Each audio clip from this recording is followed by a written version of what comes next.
As soon as my coach says, like, yeah, you ready to go pro? And I thought, it's like, oh, okay. I was like 95 kilos, 97 kilos.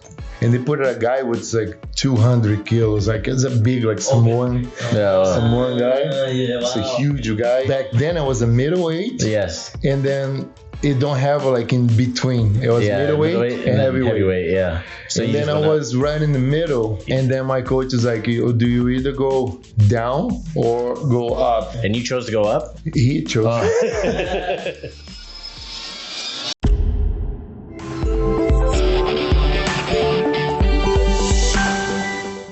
We're here with Fabiano Aoki. He's here today in the Teep Studio. Also got our friend Josh Saliva who's in here. Fabiano, thanks for coming in today, man. Thank you. Thank you for having me here. Yeah. So for those that don't know you, I kind of previewed a little bit like on our socials and stuff like that. But you know, was the first heavyweight world champion for WBC Muay Thai? Yes. Yeah. For first heavyweight world champion WBC Muay Thai. Was that in Thailand? That was in Thailand. Impact Arena. Impact Arena in Thailand. Impact Arena. Yeah. That's the big one. Yeah. 2012. Yeah. Wow. For me, I know that now you have Cyclone Muay Thai and your brother's Brazilian Jiu-Jitsu Academy in Surprise, Arizona. Mm-hmm. All right. For me, like, I first met you, I think was at one of Vin's shows when he had a fighter back in 2017 with Knockweed. Yeah. Right. He told me who you were and everything like that. And I've kind of learned more and more about you throughout the years since then. Right. I've actually been trying to move to Arizona since then. Yeah, I was actually looking at places back then. Oh, yeah. Out here, yeah. So, like, when Vin brought me out, I'm like, hey, I'll go look around. I was talking to him and everything, too. So, came back onto it. So, now you're a promoter here in Arizona, right? For Muay Thai, you have Samurai Soul FC. Yeah. Right? And then you're also WBC Muay Thai ambassador. Correct, and a Hall of Famer also, right? Thank you. So it's like, congrats on all the success in that, man. How long has your academy been around for? How did you guys get set up in Surprise? So when I was fighting and my brother was all the time like my brother came here in Arizona first. He was training here, and he was asking like, hey, why don't you come in here? Let's open a gym here, like me and you. But I was still fighting, and I was like, man, but I gotta pick one first. So let me finish my career, and then I came to visit him like a couple times, and I just loved Arizona in the first place. Where was that at in Arizona? It was in Glendale. In Glendale, yeah. That's where you guys were at before. Yes. Yeah? Okay. And then I came to visit, and then I was looking around, and it's like, yeah, I think it'd be cool. And then he waited after like 2 more years. I think I was still fighting, and then I decided to retire, and then I moved here. Okay. Then we opened the gym in 2014. Wow. It was 10 years ago. Wow. So 2014 rolled around, and that was in Glendale when you guys opened up the first location. Okay. So when you started to do that, like, where were you living before that? Where were you visiting from? So I was living in Japan. Okay. So I was living in Japan. This is what I wanted to hear. Yeah. Where in Japan were you living? I was living in Tokyo. We moved with the family. My mom, me and my brother, my mom, we moved to Japan when I think was 14 years old. And there I was looking at that time when I was I was trying to be in the martial arts, martial arts and doing something. And my mom put us to do a Kyokushin karate. Have you heard about Kyokushin? Oh, yeah. Hardstyle karate, so, like real fighting. Yeah, so and then we started to do Kyokushin karate there and doing a competition and it's like getting like feeling good about the martial arts. And I was like, man, I think we can do this. And then I was starting to do it, but like right besides my dojo, had a Muay Thai gym. In the karate, you have to be very quiet. You can't express anything. Yes, you're very stoic. Yeah. So and then we training here, and then in the other side, it was the loudest like everybody's yelling and hitting the bags and I was all the time like keeping looking. I was like, what is that? Yeah, complete opposite of like the karate vibe. Yeah, completely opposite. So like I'm gonna take a look at it. So I went there. It was a Muay Thai gym. Yeah. What was the name of it? Do you remember? Victory Gym, I believe. Victory the first Gym. one. And where was that? That was like in Saitama, as I was in the other state. Saitama. Yeah. And so and then I that how was my first time I met Being introduced. How old were you?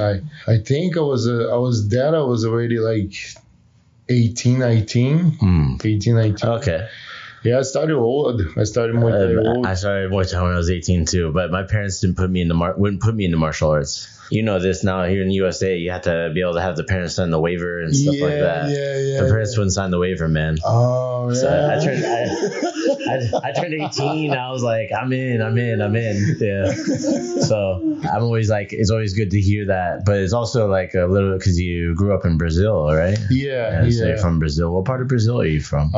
North Brazil. It's called the Pará. Pará, sure, yeah. Yes. It's very, very close by, like right besides the Amazon. Oh, whoa. Yeah. So is it a lot of nature there and stuff like that too? Yeah. Okay.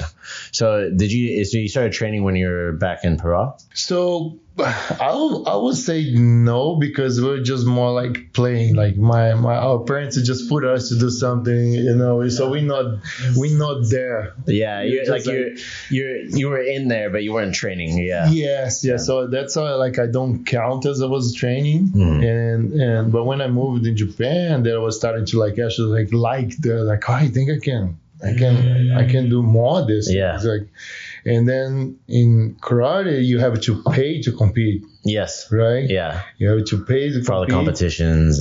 And when I was introduced to the Muay Thai gym, it's like, here, if you get pro, you get paid to compete. Yeah. I was like, wait a minute. Yeah. Better deal, better. Yeah. It's like, hey, I can get paid to do this. Yeah. I get a little something, right?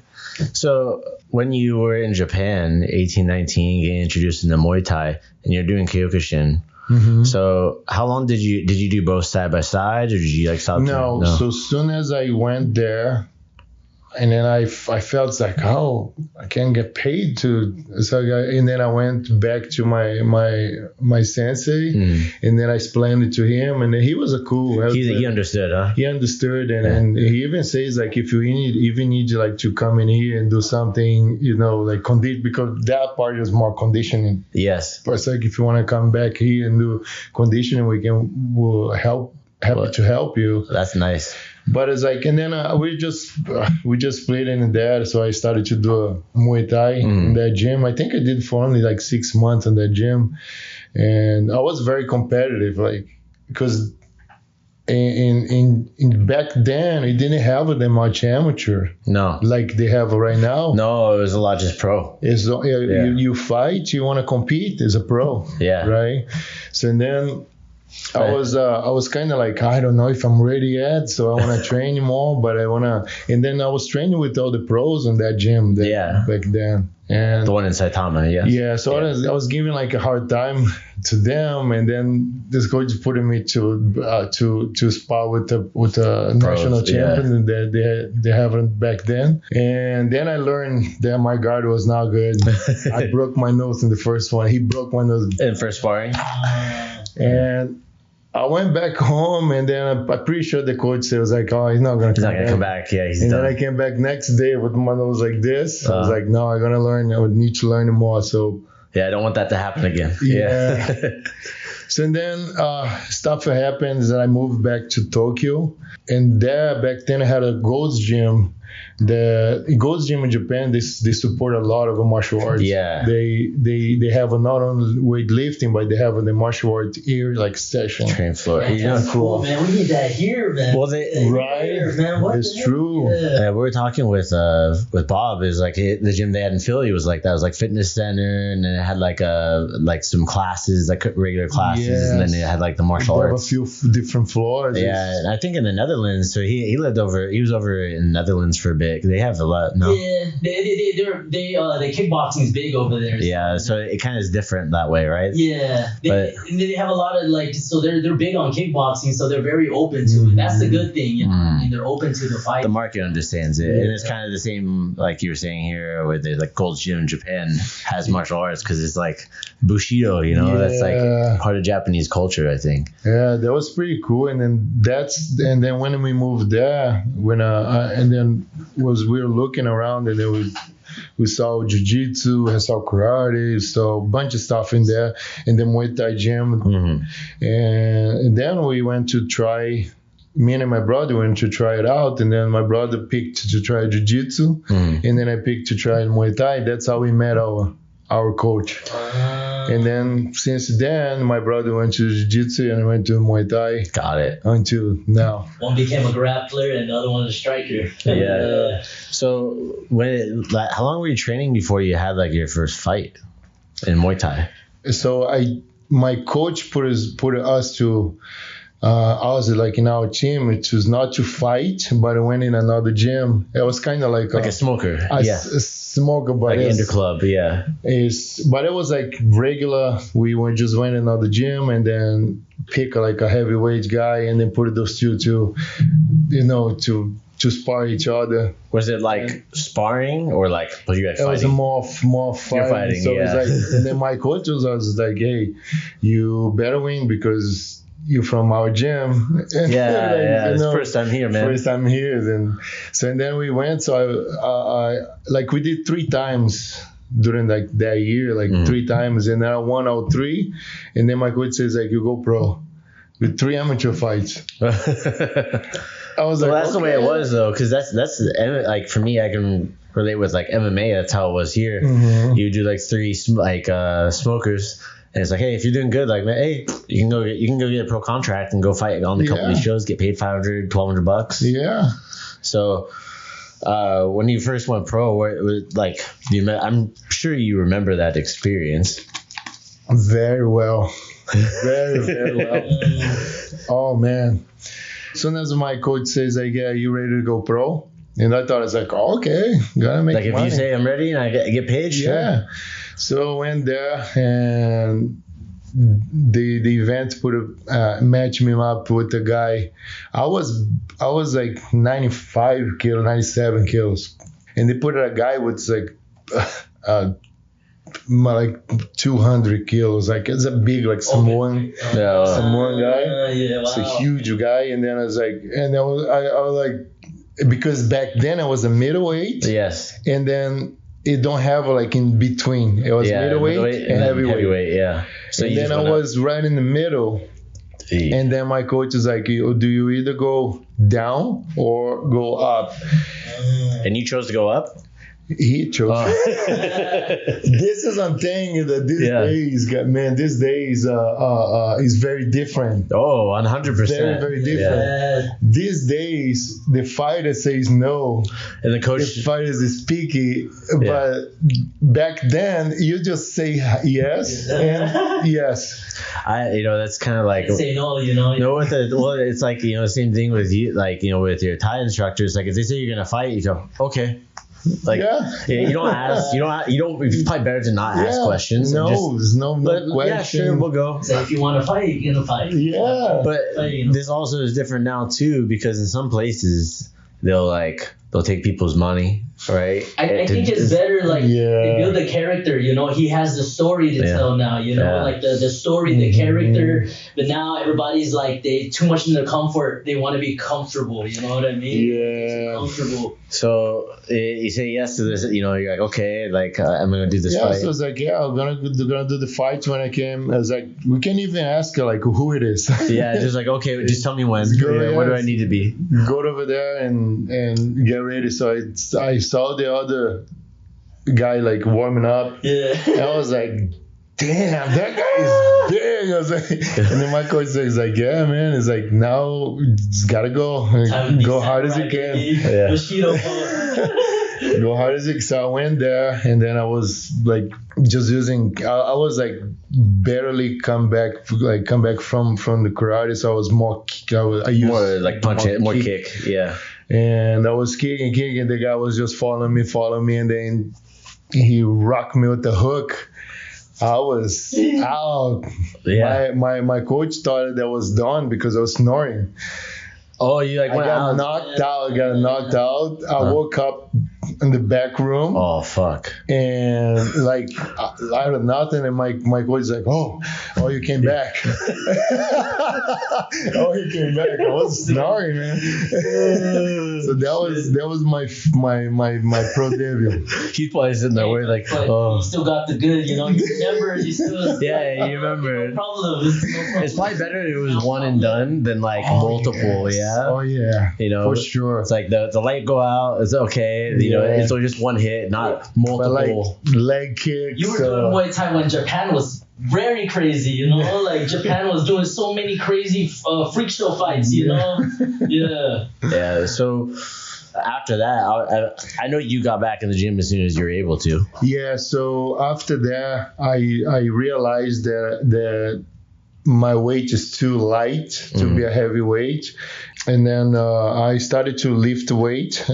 At the Gold's Gym. Yeah. I started lift weight, and then I lift weight and training, and then I started to gain weight by being fat. Because I didn't know anything. Like now you nutrition, have everything. Yeah. Nutrition, sports science. You have everything. First of all, you have everything in your phone, your computer. Yeah. Back then it was like magazines. Yeah, magazine, book, or your friends.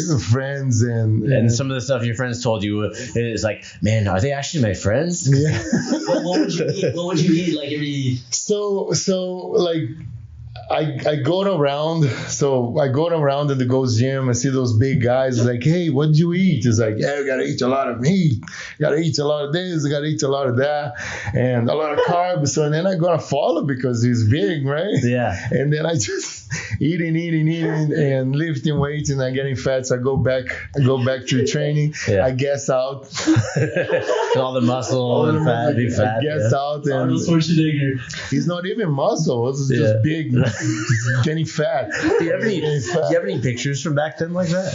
I think. Because I mean, before, for the younger generation, we didn't have cell phone cameras, right? But I'm sure there was a camera or something around. I think I do. And you guys send that to me if you got them. I want to get that on the screen. I used to have those magazines. And I cut it and put it like in my gym display, yeah. And then every the students coming in, they point like, who is that? But not as a fat, but as a different person. It looks like a different person. Who is this? Why is he on the wall, man? I was like, oh, me, man. So you went through and when you're in Japan, what years was this? Like when you were first started? Yeah, so I remember that my first pro fight was a 2000. 2000. It was a 2000. Yeah. So it was like right when K1 started blowing up too. Yeah. So and then when I started to do, and then I started to like lifting weights and training, I was starting to figure it out, the stuff, and then I was watching K1. Like K1 is starting to show on TV. There was like, man, that's cool. Like I want to do that. I want to be there. So, and then my coach is like, we gotta train. Yeah. Train a lot. So did you end up did you go into K1 at all? Or? Yes, I fought twice in K1. That is another book because my coach was crazy. Yeah, it was crazy. Yeah, so go do it. I came back, so I built weight and I came back, and then my coach says I could just do 1 minute. Don't worry about just focus in 1 minute. Wow. Knock the guy out in 1 minute. If it worked. If it doesn't work, then you fine. Yeah. Because I was like, okay, so now I want to build my cardio. I want to build where you can recover after 1 minute. Yeah. But I can't tell my coach back then. So I was like, yeah. So I was like, yeah, you got to fight in like a month. Was he a Japanese guy or your coach? Japanese, yeah. What was his name? Ito. Takashi Ito. He used to live in Thailand back then because in Japan I didn't have that much Muay Thai. So a few of fighters, like these famous now, they all have like a big shows in Japan. So was he one of the ones that was like one of the original karate guys that was going over to Japan, or like for going over to Thailand? Sorry, for some of these fights. That name sounds very familiar. I feel like I heard her too, you know. I feel like So Takashi Ito, he's famous. I've heard the name before because I look at the history of Muay Thai and kickboxing, and there's a crossover there with the Japanese promoter and stuff like that who had a real appreciation for Muay Thai. And he started hey, let's get the karate fighters to fight against Thailand and bring them over here and doing this like friendship matches. Yeah, I guess you could call them friendship matches, but it was like to see who's best, right? Yeah, so he's now he having a Rise. He calls Rise in Japan. Yeah, Rise. And is that his Tenshin used to train in our gym. So he's part of that promotion? Yeah, he's the owner of that promotion. Rise. Yeah, I know exactly what that is. Yeah, it's very big. Very big. Because they do a cross promotion with shoot boxing too. I think, right? Yes, they do. Yeah, and I was the first fighter of that show. Shoot boxing or Rise? The Rise. You were was first fighter of the Rise. I got the first belt of the Rise when they started as a pro show, and they was like, I think now it's time we make a belt. Let's make a belt, and then he put me to fight for the belt, and then I was the first one to take the belt. It's a big show now, man. That's talking about like pioneer stuff that you were doing, man. And so, like for me, this is all making sense now. What you've been doing here in Arizona, because of it's like you had this whole. You're at the beginning stages of it. And do you see that, like, as a promoter, kind of sidetrack on this a little bit, do you see that same opportunity of things to grow here, do you think? I do. You do? I do, yeah. Because I know, like, you touched on a couple of things, like karate, like, you had to pay, right? But it's kind of becoming like that a little bit for Muay Thai, too, right? Yeah, but, like... It's coming with time. It's growing other things, right? Yes, and the time has changed. Time has changed, 100%. And now you have to have that to get experience, right? And I think now it's cool, and also for the fighter safety, there's more safety and regulations. There's more safety and regulations, which costs money. It costs money to the promoter. So I think that is fair, But back then it was like nothing. Yeah, you didn't even check the gloves, the wraps. Yeah, hey, you have your hands wrapped? Okay. Yeah. Okay. We used to put a bunch of stuff in tape, you wind it up and everything. Yes, it's like because it's like a rock, and so because back then we didn't have all this safety and regulations, and so we didn't have to. The promoters didn't have to spend money on that. Yeah, they can just focus on fight purse and promoting the event. Yeah, it's more simple. Yeah. Well, it's like the same like in Thailand and stuff too. They can less regulation. And same in Mexico. Yeah, so you don't need to get doctor, medicals, all the stuff to protect the fighter. Which is now makes total sense. Yeah, like you look back, you're like, oh shit, how did not more people die? and no blood work, like nothing. Yeah, that's important. It was wild. Talking about blood work and stuff too. Do you know, like, I think it was in Florida, they got rid of like the blood work requirements. Oh, no way. Or there was talk with a medical board of a couple of doctors saying that like the chances of transmission of like HIV, hepatitis was very low from like spatter. Like the risk was very minimal. And like the fact is that it was like very microscopic chances. Like the fact that's even still a chance though is like like it's just, can ruin your life, right? Better be safe than sorry. Exactly. Well, it happened there was a boxing match. I can't remember I think it was in California. The commission missed the fact that he was HIV positive and he fought, And he bled all over the referee, and they had to like call the referee and tell him like, hey, and he was like freaking out because he just, you know, had a weekend away with his wife, right? And it's like, oh, like, do I have HIV? My wife have HIV? Like, what's going on? Oh, fuck. Yeah, but the thing is, it's everybody. It's like the fighters, the coaches, the officials, the announcer that's sitting there ringside, because you get splattered sitting ringside. Yeah, it happens. So I'm with you on that. That's like, some of the stuff that's been implemented is definitely for the better. Exactly. Now the fighters have a long life. Yes. Right.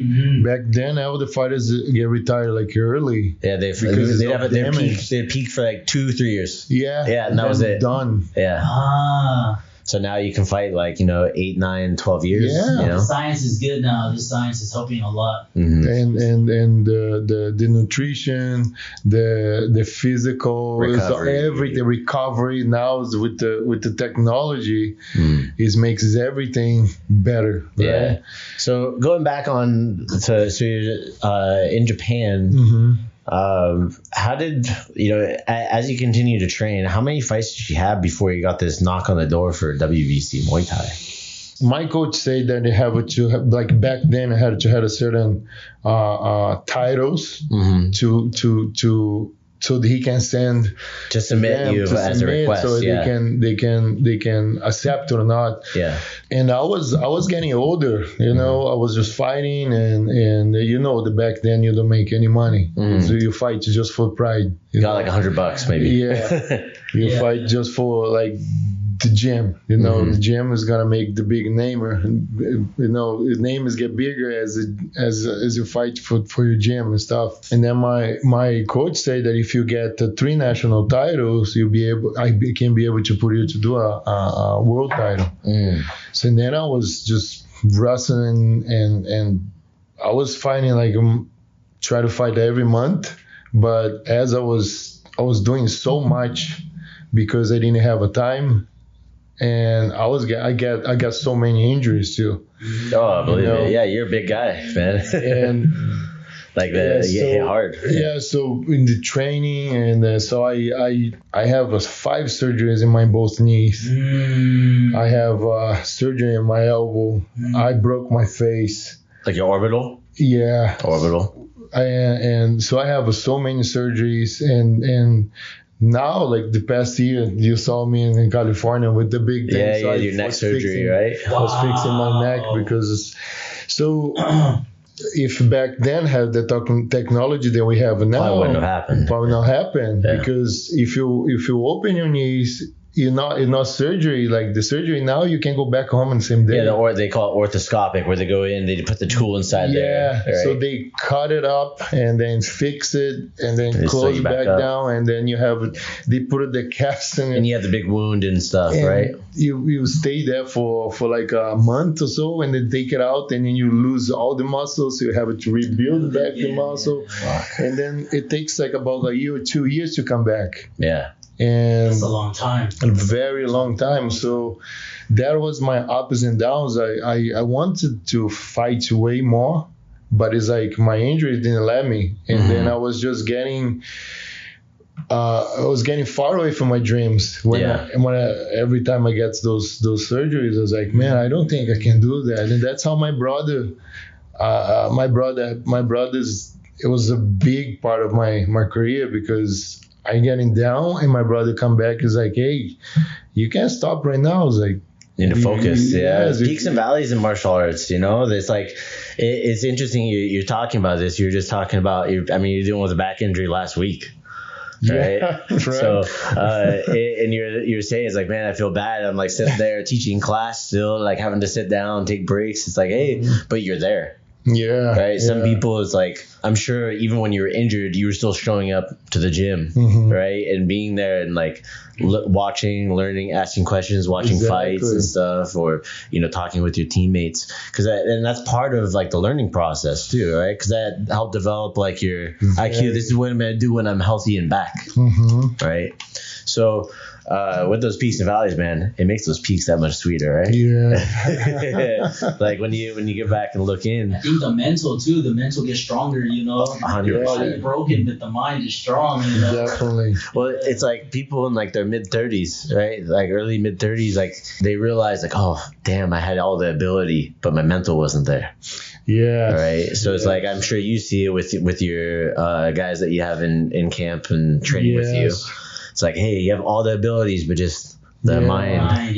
Right. But that takes time. It takes time. Yeah. So that's how I when I train those guys, I train, physically, but I also train them mentally. Yeah. I talk with them, and then I tell them, and I know because I was there, so I know how it feels. Yeah. And what you're thinking and like the thoughts you're having. Yeah. So that I think that helps a lot. So you were going through and you got your national titles. Yes, I got my 3 national titles and then my coach he says like, yeah, so you can fight for the world. I think it was WPMF. Yeah, I remember WPMF. That was big. That was big back then. That was a big deal back then. Yeah. So then you're gonna fight for the WPMF, and then I fought that. I was 5 rounds. And then I won for decision, and then I got my first world title, and then my coach started to go and ask for the WBC title, and then it was a few that my injuries didn't let me fight. So they had a one in Jamaica, I believe. They had a one world title they invited me to do in Jamaica, but then I got injured. That was the one? It was WBC, or they did a WMC? Yeah, I think it was because they so. Like Nathan Corbett, Tyrone Spong. Yes. Okay, that makes sense because they were those were names that you would be competing against back then too, right? Yes. Okay. So then I got an injury, so I had to step back again, and man, I was so I was right there. So the WPMF say that I have to get over the belt and fight for WBC. I was like, I'm fine with that. So then I went, and then this show, I was in Impact Arena in 2012, and I got invited to there to fight with the current, back then it was the current champion. What was his name? Christian Bosch from Argentina. From Argentina, yeah. So you got this call, like were you training, or like were you injured or anything like that? Or? No, so then it went very well. So I got a very good camp. I went early in the Thailand with my trainer, my brother, my trainer. So I got the used to the climate, acclimated. Yeah. So and then I fought it, and then second round knockout. It was a knee, yeah. It was a flying knee. Yeah, flying knee. I wouldn't want to be anywhere near you throwing a flying knee. Well, man, it was something to see how my brother is very big on the side. My first flying knee that I did in my career, so I did like 2 MMA fights too without training MMA. I was just crazy. That's what you used to do though. Yeah. I was just crazy. I was like, I'll do it. Yeah. So I tried to do a flying knee. And the timing didn't match up. I think the guy came to grab my leg as I did the flying knee. So I landed, and then I broke my whole ligaments in my knees. That was my first surgery. Yeah. And then I went back to. So after all these years, never ever flying knee. And then when we went to Thailand, and then my brother's like, hey, let's practice flying knee. You're like, oh shit. And I was like, oh. It's like, yeah, that's fine. So my brother was with me all the time training. Yeah. Drilling over and over and over and over and over. And during the fight, Christian gave me an uppercut that I felt that. You went like out for a second, I went out for a second. I was stepping back, and then naturally, when I was stepping back to the corner, and he came to drop me with the cross, and then I just That's when he threw shoot. it. Yeah, Because he was a big guy too. big. Yeah. We had to put the footage on the thing. Oh man, yeah, no, I've definitely like going through. You posted like an old highlight video on the Instagram. It's dope, man. It's like you. I'm glad that you have that stuff because a lot of people don't. Like I'm sure even when people were filming that, you're like, cool. Yeah. Oh yeah. So back then you don't have it that much. So I was even talk to friend of mine, my friends in there, and it's like, hey, I found those footages here. So I found those footages, training and stuff. I was like, whoa, I never even thought about that. Yeah, Because we see like when you have a fight coming up, we see like some camera guys coming in and do some shots, pictures, video, and that's what it was. That's what it was, and even so now that's like the fighters now is very fortunate because they have everything. They all the media's everywhere. They Yeah, can study their own mistakes. Exactly. yeah. Study. Going into that, it was like, there's like Black Belt magazine, all that stuff, these different fighting magazines that were around. And now it's like everybody has the ability to make their own magazine. Yeah. Essentially. That's the way I see it. So, obviously you have a really big, like, a good grasp on like marketing and like the importance of this stuff too. I've seen it with Samurai Soul for your fight event. So how did the idea of Samurai Soul FC come around? Like when you were like, hey, I'm gonna start promoting fights. Like how did that conversation come up? Yeah. So when I started to have this gym and training the guys, and the guys was getting ready to compete and started to have but back then, like 10 years ago, we didn't have that much competition. No, you'd be lucky you fight like maybe like 3 times a year, 4 times a year. So we used to drive like all over to try to find a match for my guys, and then I was starting to like, hey, why not making a show that kind of always thinking about my guys, Yeah, how can I get them experience? Experience. So why not make a show but I don't have a space, so that's why we was all these years until like 2 years ago. I think 2.5 years. And then you got your new place in Surprise, right? So we was looking a place. So we found that place. There used to be a fitness gym, which is a perfect. Yeah, it has the restrooms already built out, walls, big open high ceilings and everything. Yeah. Because you do your show there. Yeah. You've done your show there a couple times. Yeah. So then I found this like, so I wanna do something, to make a fighters have a future and they can have a more experience. So we came up like me, my brother, Taylor, Frank, and then we came up with ideas. And my brother always had this like saying that he's like, if you want to be strong, you have to have a samurai soul.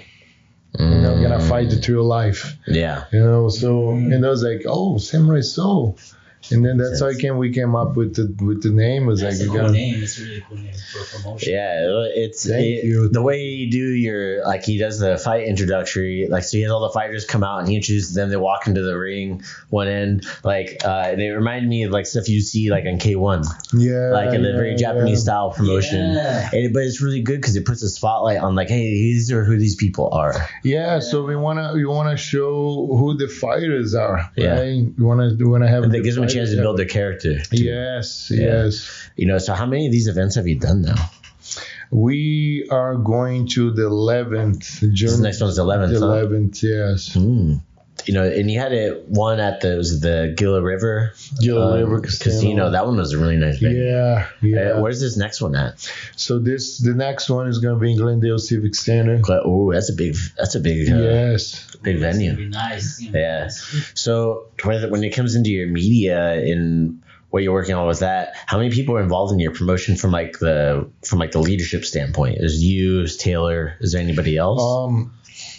Me and Taylor. Yeah. We're the main one, like doing everything. Running around, yeah. So I go over the matchmaking, all the legal stuff, and then Taylor is going over the social media and organizing the event. So we split in two, and then Frank helps Taylor, and then my brother helps me. So it's kind of all four splitting, but it's a pretty good work. Yeah, you guys are busy when you're doing these events, but the matchmaking is always really good too. There's like, you've had some great matches on your card, man. Thank you. When it comes into like for your vision for that though, like now obviously as it started off as something just for like your team, which it still is, right? Yeah. So now I wanna build something first. I brought the WBC Muay Thai to Arizona as doing the show. Yes. And like WBC Muay Thai was always my dream, something that I was fighting for, and I wanna continue, staying wearing the patch with being part of the WBC. Yeah, green and gold. Yeah. Green and gold, yes. And that's why like we started with the Samurai Soul promotion itself. So now being a WBC Muay Thai Global Ambassador, I can bring it and then be part of the WBC family is the best thing, It's a great network to follow. Yeah. And is very great team. Yes. Then I have this on the side. Yeah. So, and now with your shows, because they start off as just amateur, and you've had professional fights, and you're going to be continuing that. Not this one that's coming up, but the ones after that, you're bringing them back, right? Yes. We're gonna continue doing the professional fights. Arizona is being a long time, right? It's not doing a professional fight. Vin did one recently. Yes, but the thing is, before that, the last time that anybody did one was Thiago, was the Cyan Fight production. Yes. That was like in around 2013. Yes. Something like that. Yeah, 2014. And since then, I was all the time, so the pros have to fly out of Arizona to compete. Yeah, they were going to Thailand, going to California, going to New York and stuff like that. So I think I can bring the professional events here and make bigger. Yeah. That's my dream. Well, I mean, I know it's like behind the scenes, without saying too much, I know that you are doing a lot of that work to make that happen too. Working with WBC with like Patrick Rivera and guys really trying to fill that in, with Rich Dale's Riz in Hawaii. And I've seen all the promoters, you guys are all making like a circuit. Yeah. Right? So there's a circuit that's being developed essentially amongst all the promoters. And it's just getting bigger. It's only been with this new formation, it's only been there for like 2 years, I think, right? Yes. Brand new. So with the new formation WBC Muay Thai, like with a new president here in the USA, right? And seeing the activity you guys have done just the past 2 years, obviously like your promotion, you kind of now it makes sense why you're doing what you're doing, right? So I was like, man, why is Fabiano putting all this time into it? Like I know he was a champion, he was a global ambassador, but I'm like, what is the why? So with the new formation, stuff like that too, and the activity you're making, the decisions you're making right now, you don't have to talk about them, but like, if there's something that your team, like that you executed on, let's say for the promotion, right? What are those, I guess you could say, strategies or tools that you're using for your team to have the most success for your promotion and for your gym? What are those strategies that you're using right now? Is it the Samurai Soul? The Samurai Soul. Yeah, the Samurai Soul is a so I'm super happy that everywhere I go I have a huge like family. It's a very, very family. In my gym, it's a family environment. It's like everybody's helping each other. So Samurai Soul the same way. So it's like everybody they're helping to build the Samurai Soul. Is everybody is a family. Is nobody's like interested in something. It's like we're very open to each other, and this is what makes Samurai Soul, the gym, everything grows. It's like the family vibe, because everybody wants to be a part of it, right? Yes.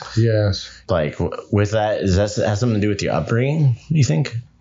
I'm sorry? Like, why do you think that like you've created that atmosphere? Is it just kind of how you and your brother are, like how you're raised, or?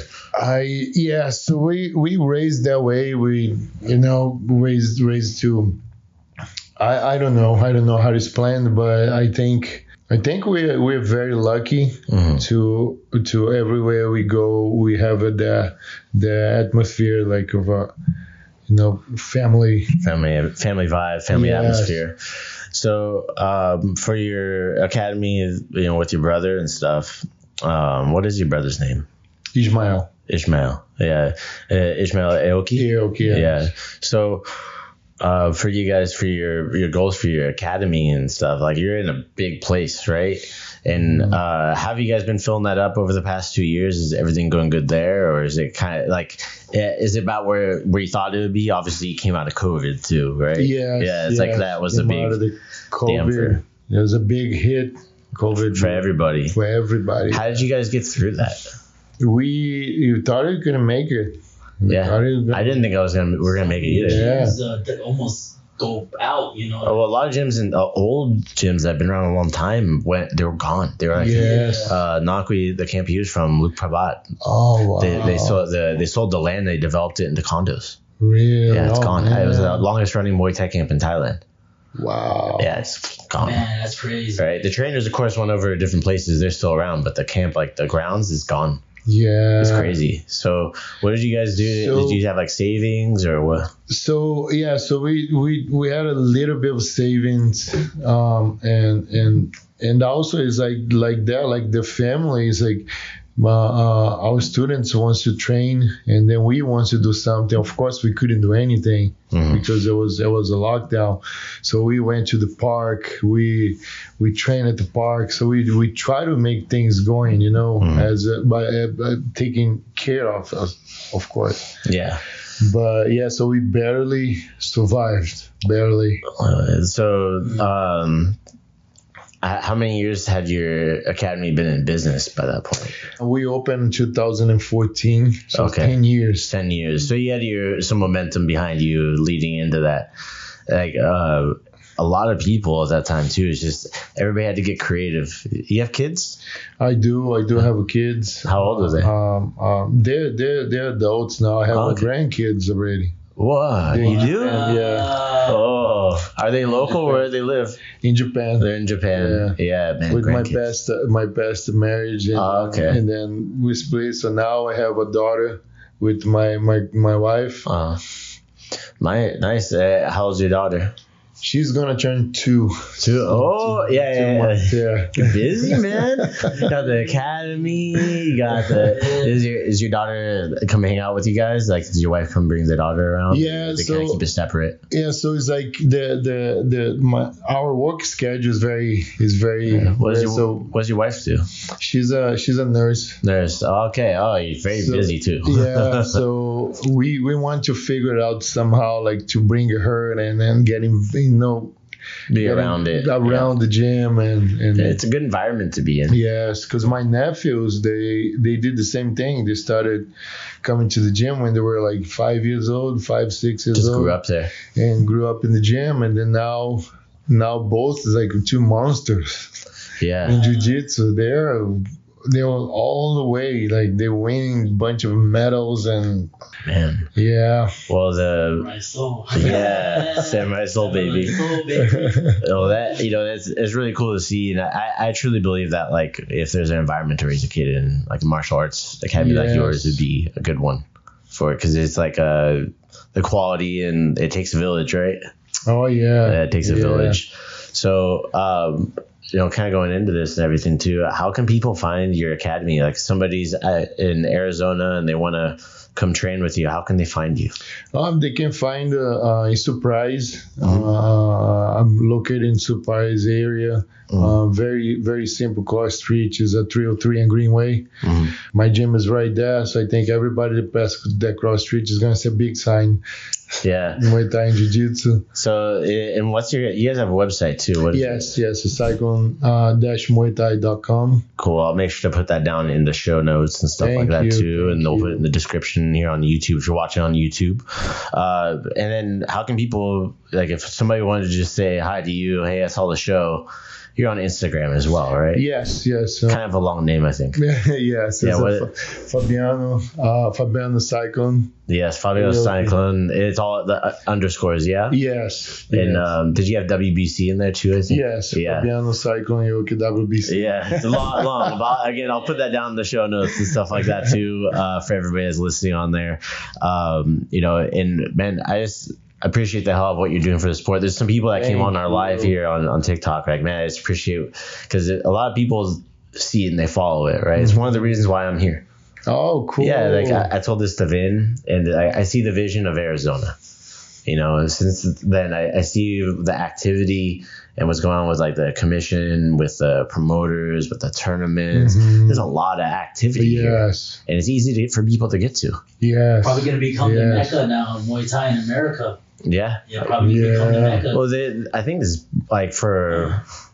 there's in New York, is 3 Pillars promotion, another WBC Muay Thai promotion. Yes. Right? Yes. And like, again, I'm talking about this circuit that's kind of developing, right?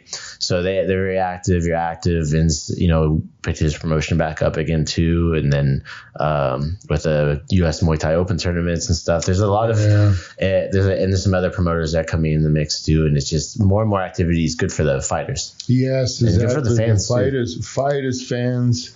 Now they have a lot of things to follow, and it's great. It's Muay great. Thai is exploding. It's the best time to be a Muay Thai right now. Oh yeah, 100%. I believe it. When it comes into this stuff too, just to like touch on it, I have some questions for you. Yes. So left or right kick for you? Which one do you prefer? Yeah. Right kick. Right kick. Why? Is it power? Or is it your back? So don't hit me. So I had a more surgeries in my right. So you couldn't pivot on as much. You can't pivot as much. So that's why I was very, very good to fight against the southpaw. Because you had your right kick. Yeah. Because I had to adapt to I only can kick with my right, and then knees was my left. So perfect. It obviously worked out for you. And that's a beautiful thing to see. Is the beauty of a martial arts is we adapt for whatever. 100%. Right? Yeah.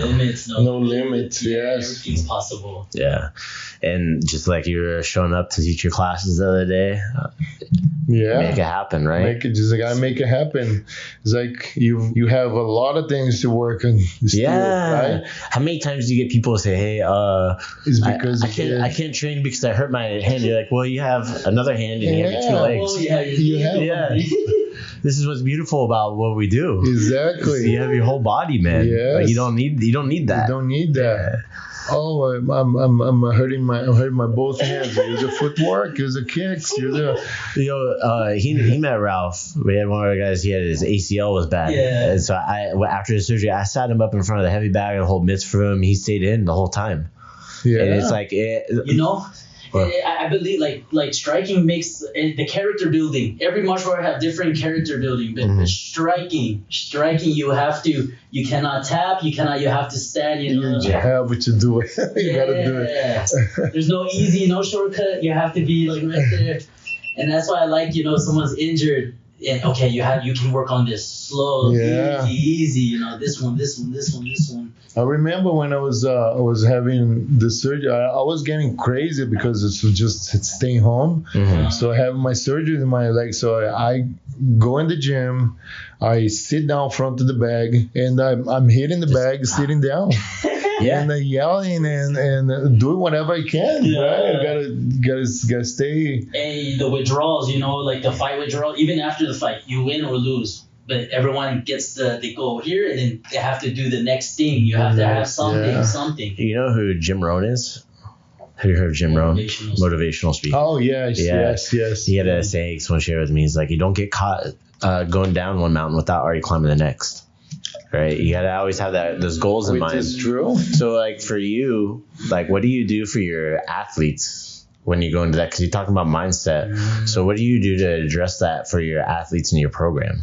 I like to talk with them, like especially when they are on that certain like situation, and I like to talk with them and try to get into their mindset, because sometimes you're so down, then your mindset is going to the negative space. Then you even try to someone is trying to put you up, but you're still bringing you down. So it's like I like to talk. I like to talk with my athletes and tell them that it's possible. If you want, you can do it. Yes.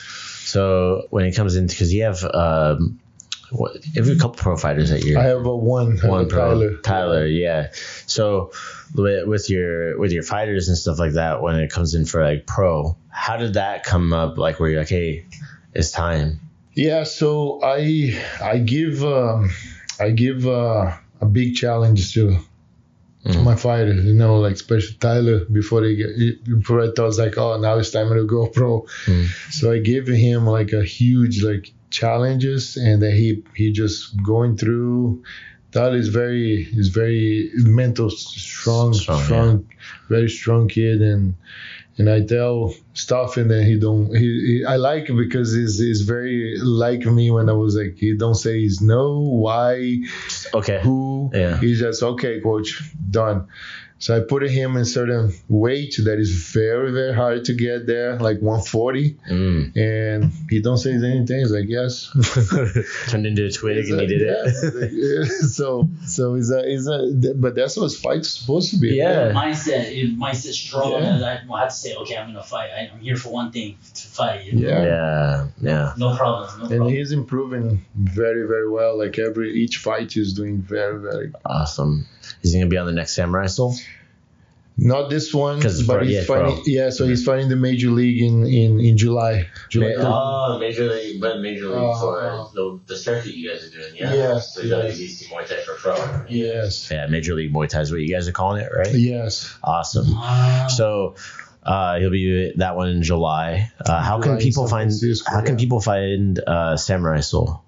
Samurai Soul, SamuraiSoul.com. SamuraiSoulFC.com. SamuraiSoulFC.com. Again, we'll put that down in the show notes. And same things for the social media, Instagram. Samurai Soul FC. Yeah. Awesome. I'll make sure to get that all linked up. So he'll be fighting the one in California. Right. Yes. So, do you know, like, for California, they talk about rules. Did you know that in California, the word Muay Thai is not even in the rules for the state? I heard it. Yeah. So, I wonder if they're ever going to allow them to adopt like hey, we're doing this event, WBC Muay Thai rules. Like we're talking about with here in Arizona, they have the ABC rules they took in, stuff like that, for some issues that were going on. I don't know. But just something I want to mention for you and anybody who's listening out there, each state is different. And you guys are really, by doing this circuit though, you're kind of trying to help show these commissions that, hey, there is money to be made here in Muay Thai, because it's all about money for them. It's about how they make money for the state. The only way they really give two shits about it is if it's making money for them. Right? So it's like, if it's making money, then they'll probably make some kind of concessions and change for you guys, right? So are you guys preparing any differently for that kind of thing, or?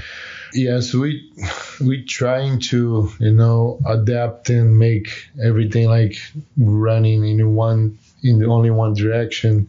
But it's like you say, like every state have a total different commissioner regulations, right? Regulation, which I think I wish it could be, boxing commission on top of that, and then just put a Muay Thai rule for the whole United States. With one rule, make one rule book for the whole United States. You know, there's people that are trying to do that right now. I know that'd be good. So there's no miscommunication. As long as the right people are behind it, though. Yeah, that's the big thing. Is because a lot of the people who are involved in commissions are from boxing. Right, there's some people from MMA, but they don't really know, or they know kickboxing, or they don't know Muay Thai. Yeah, and it's like really trying to figure out how to get that influence. But when you get a promoter, it's kind of hard to argue with the promoter because they're the one paying the bills. Yeah, right. So I think you're in a very unique position in that, and I'm looking forward to seeing how that comes together, man. Oh man, yeah.